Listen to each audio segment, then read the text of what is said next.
3, 2, 1. Dit is de start van de 16e editie van de Marathon ZEEUWS-VLAANDEREN. En kijk wat een mooi beeld. De hele markt van Hulst stroomt leeg. 850 atleten gaan van start. En het is al sinds 2018 niet meer gebeurd dat een Zeeuwse atleet won.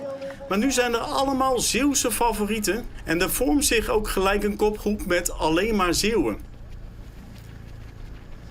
En achter hen een lint aan atleten over de vestingwallen langs de iconische bolen van Hulst. Een prachtig beeld. En dit zijn dan die 6 koplopers.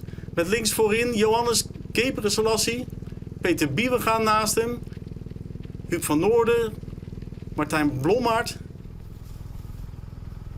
En hier achteraan de groep Ruben Martens en Danny Huibrechtse in het oranje.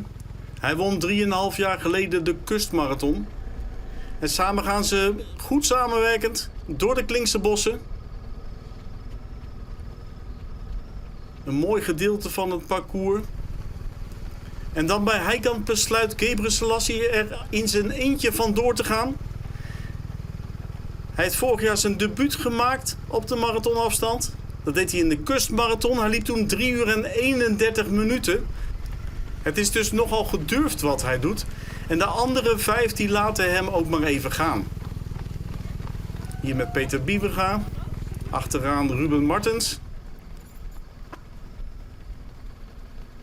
En zo pakt Gebrselassie een gaatje van 25 seconden. Groter wordt het niet. En de achtervolgers vinden dat eigenlijk wel prima. Gebrselassie woont in Oost-Soeburg. Is eigenlijk meer een specialist op de wat kortere afstanden. En het is eigenlijk best verrassend dat hij vandaag meedoet aan deze marathon. Dan Huub van Noorden, de nummer 5 van vorig jaar. Moet als eerste echt afhaken. Tempo ligt te hoog. En hij besluit het zelf wat rustiger aan te doen. En hier een prachtig beeld van de kop van de wedstrijd. Net na Koewacht. Met Gebrselassie op ongeveer 20 seconden voor het achtervolgende viertal. Met Huibrechtse, Biewega, Blommaert en Martens. En die Martens moeten hier af. Het gaat te snel voor hem als we richting Axel lopen.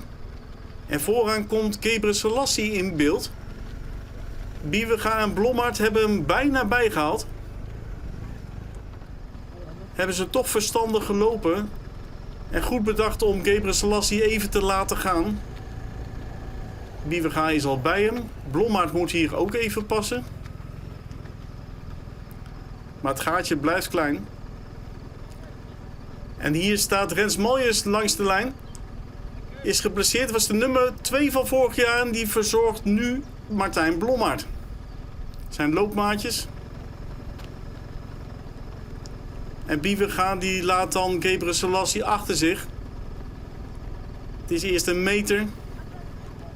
En daarna groeit dat gaatje en hij gaat solo. We hebben dus een nieuwe koploper in de wedstrijd.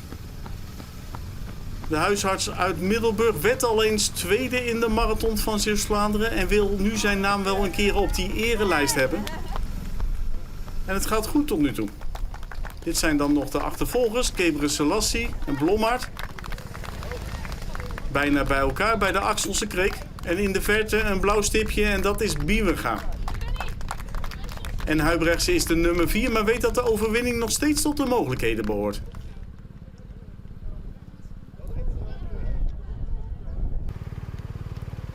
Blommaert dan in de achtervolging op Biewega.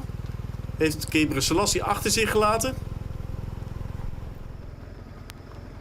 Bij het binnenlopen van Spui is het gaatje ongeveer 100 meter.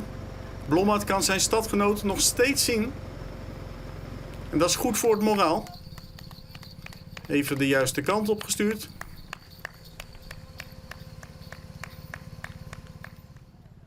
En dit is dan de nummer 3 in de wedstrijd. Huibrechtse heeft Gebrselassie ingehaald.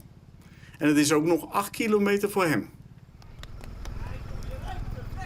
Dan zijn we bij het haventje bij de Oteense Kreek. Blommaert heeft Biewega nog steeds in het zicht. Hij weet dat de wedstrijd nog lang genoeg is om hem bij te halen. Deze Blommaert die werd al eens tweede in een marathon. Dat was 5 maanden geleden in Spijkenisse. En dat was met een persoonlijk record van 2 uur 28 minuten en 31 seconden. En misschien zit er wel een snellere tijd in vandaag, want het is windje mee richting Terneuzen. En dan komen we bij de Westerschelde en daar kan Blommaert Biewega binnenhengelen. Waarbij Biewega het tempo er bijna uit is, heeft Blommaert juist nog wel een mooie snelheid te pakken. Gaatje is nog maar 10 meter. En Biewega weet dat zijn concurrent eraan komt. En er waarschijnlijk ook hard overheen zal gaan. Hier gebeurt dat. Iets wat je als marathonloper natuurlijk niet wil hebben. Je denkt hem te gaan winnen. Maar dan komt je concurrent langs je. En dan kan je ook niet meer aanhaken.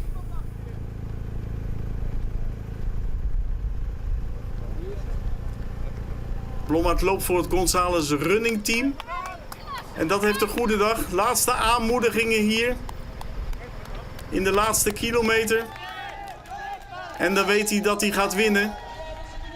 Een hele mooie dag voor Martijn Blommaert.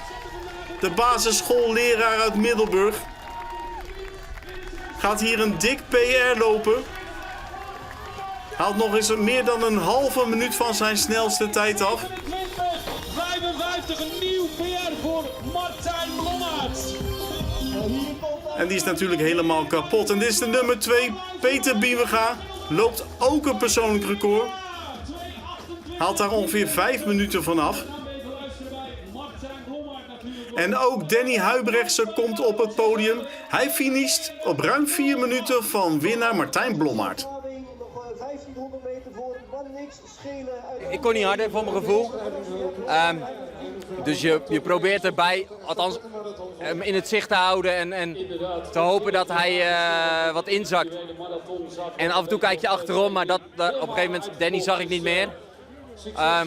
Dus toen wist ik wel van oké, ik word tweede en als Peter vandaag sterker is dan ik, dan is dat helemaal prima, weet je. Dan doet hij dat supergoed. Maar je begon er binnen te hengelen. Ja, uiteindelijk wel. En als je dan steeds dichterbij komt en dan maakt dat toch weer wat extra's los. Dan heb je blijkbaar toch nog ergens wat in je energie voorwaarts zitten. En dichterbij en dichterbij en eroverheen. En dan winnen. Fantastisch. Ja, en een PR. Ja, die had ik helemaal niet aan zien komen eigenlijk. Ik zag je net dat ik hier bij de finish kwam, toen zag ik vast dat ik er ruim nog 30 seconden afloop. Ja, ongelooflijk. Je ging voor de winst, het werd de winst. Het werd winst en een PR, ja. Bizar, echt bizar. Wat overkomt jou nou in die laatste kilometer? Gewoon benen die leeglopen. En toch net, ik ga er met 15 kilometer te gaan vandoor. Als ik dat met 10 of met 8 had gedaan, had ik het denk ik wel volgehouden. Maar ja, weet je, dat is schokken en je weet het niet. Nee. En verloren. En verloren, ja.